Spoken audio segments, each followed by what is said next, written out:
ଗୋଟେ ସୁନ୍ଦର ସିନେମା ଆସିଛି ପବିତ୍ର ଜାଗାରେ ଆଜି ଏମିତି ଶୁଭ ମୁହୂର୍ତ୍ତ ହେଇଛି ଏବଂ ସିନେମା ନା ଏତିକି ଥିଲା। କଣ କହିବେ ପ୍ରଥମେ ସିନେମାକୁ ନେଇ? ମୁଁ ବହୁତ ଆଶାବାଦୀ। ଟିକେ ପରିଚୟ ଦିଅନ୍ତୁ।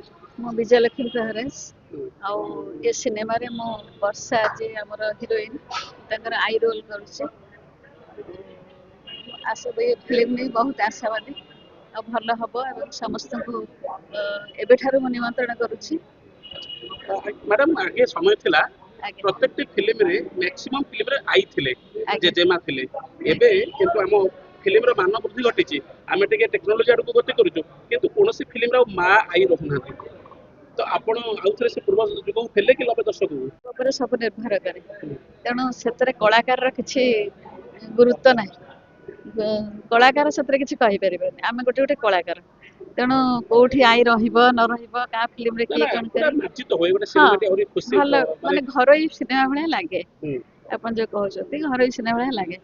ଏବେକାର ସମୟକୁ ନେଇକି କଣ କରୁଛନ୍ତି, କେତେ ବ୍ୟବସାୟିକ ଦୃଷ୍ଟିକୋଣରୁ କରୁଛନ୍ତି, କାହାର କେମିତି ମାନସିକତା ଅଛି ସେ ବିଷୟରେ ତ ଆମେ କହିପାରିବୁନି।